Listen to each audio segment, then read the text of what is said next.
Hello everybody, I'm back again with a new video. This time we are going back into the 2000s. Again. But this time talking about a computer that I'm pretty sure most of you grew up on. Windows XP. We'll go through the brief history and then we'll take a look at some old disks, ISOs, and load them in. So everybody grab your old PC games and Napster downloads because we are going into the Wayback.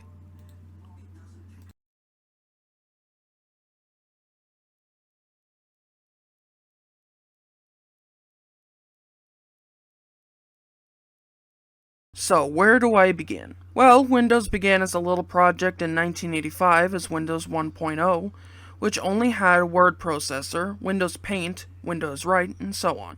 It was not exactly a powerhouse since then the most powerful computers were MSX and the ZX Spectrum.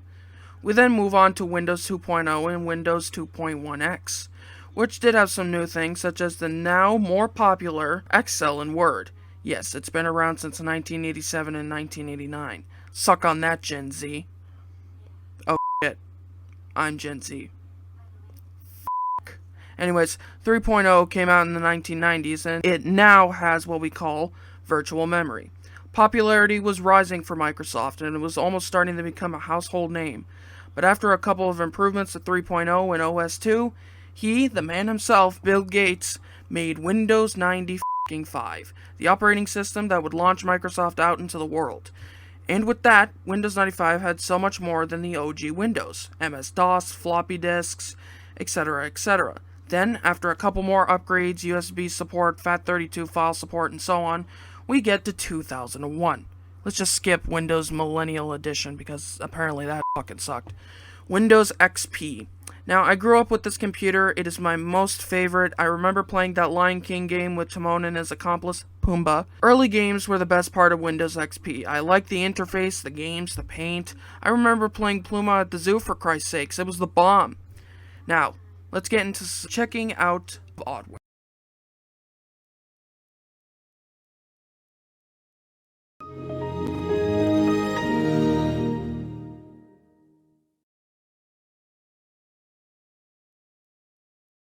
Yeah, this game apparently is still a classic. Never played it, so don't have anything to say. Next.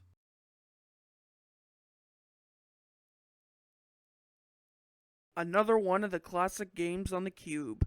I remember playing so much of this as a kid. And if I could, I'd buy it off of eBay. That's all. So, you have all seen Vinesauce's video on XP, Vista, and so on, right? Well, let's begin. BonziBuddy was actually around back in the days of Windows 95. It was known as a voice assistant, and many avatars were created on disk. So, two guys named Joe and Jay Bonzi used Microsoft's voice app and created the purple monkey you see today. And actually, in promotion of this scam software, there is actually a plush. Like a kid's toy. So yeah. Windows XP would later be followed up by Vista in 2006, though like the fourth studio album results may vary, it sucked. Windows XP throughout the 2000s would receive service pack after service pack, and then throughout the 2010s, the discontinued support and extended support. Rest in peace, XP.